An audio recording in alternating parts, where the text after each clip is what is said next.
मैं आप लोगों को एक कहानी सुनाने जा रहा हूँ जो कि मेरे द्वारा लिखी गई है, जिसका शीर्षक है लक्ष्मण रेखा। जो कि इस तरह है।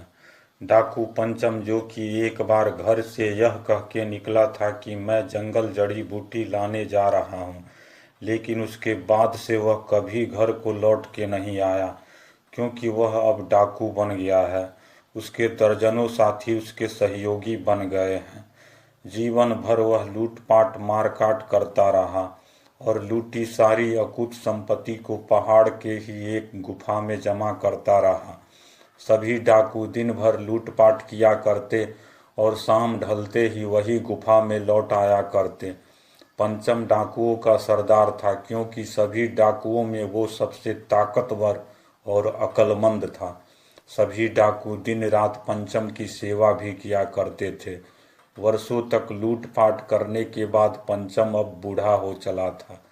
एक दिन लूटपाट करते वक्त एक परिवार की विवशता देख पंचम मर्माहत हो जाता है और अपने घर लौट जाने का मन बना लेता है। जब कुछ धन संपत्ति लेकर डाकू पंचम घर को लौटने लगा, तब यह सब बात डाकू साथी सुमेर को अच्छा नहीं लगा और डाकू सरदार पंचम के दोनों हाथ काट डाले। पंचम मन ही मन समझ गया, अब मेरा यहाँ से जाना मुमकिन नहीं है, और अपने दोनों कटे हाथ देख यही समझता रहा, यह मेरे बुरे कर्मों का फल है। अंततः डाकुओं का सरदार सुमेर बन बैठता है। तब अक्लमंद पंचम अपने जीवन का अंत देख महसूस कर सुमेर के बताए अनुसार कार्य करने के हामी भर देता है।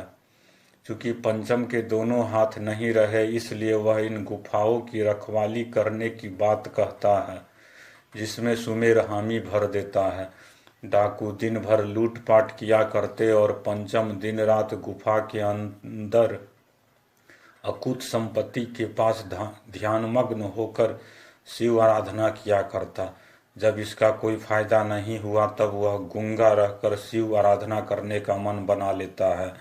इस पर भी कोई फायदा नहीं हुआ, तब वह एक दिन अपनी जीभ काटकर शिव प्रतिमा के पास रख दी। तब उसे गुफा से एक आवाज़ सुनाई पड़ती है, बोल तुम्हारी क्या इच्छा है। तब पंचम बोल पड़ता है, इस पाप की गठरी रूपी अकूत संपत्ति को कोई भी नांग कर न उठा सके। तब उसे गुफा से ऐसा ही होगा आवाज़ सुनाई पड़ती है। शेष डाकू रोज लूटपाट किया करते और गुफा के अंदर आ आके जमा किया करते। एक बार डाकू सुमेर एक व्यापारी से अधिकांश सोने हीरे चांदी का सौदा कर आता है।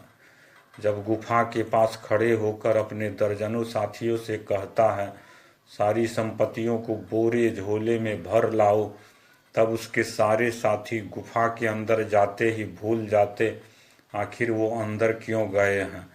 डाकू सरदार सुमेर वहीं गुफा के बाहर इंतजार करता रह जाता और चिल्ला चिल्ला कर कहता, सबको सांप सूंघ गया है क्या जो बाहर नहीं आते। डाकुओं की ऐसी बार बार हरकत देख क्रोधित सुमेर अपने कुछ साथियों तक को जान से मार डालता है।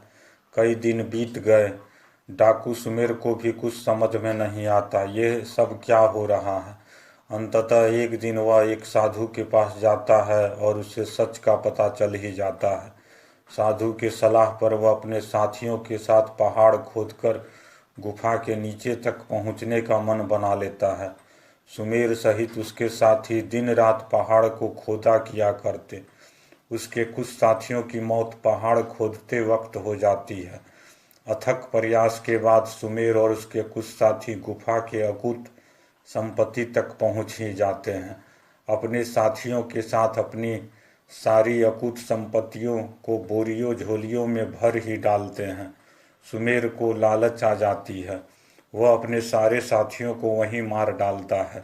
सारी संपत्तियों को पहाड़ के नीचे से निकालते वक्त पहाड़ पूर्ण रूप से धंस जाती है, जिससे सुमेर और पंचम जैसे डाकुओं की भी मौत हो जाती है और धन संपत्तियां पहाड़ों के नीचे ही दबकर राज बन जाती है।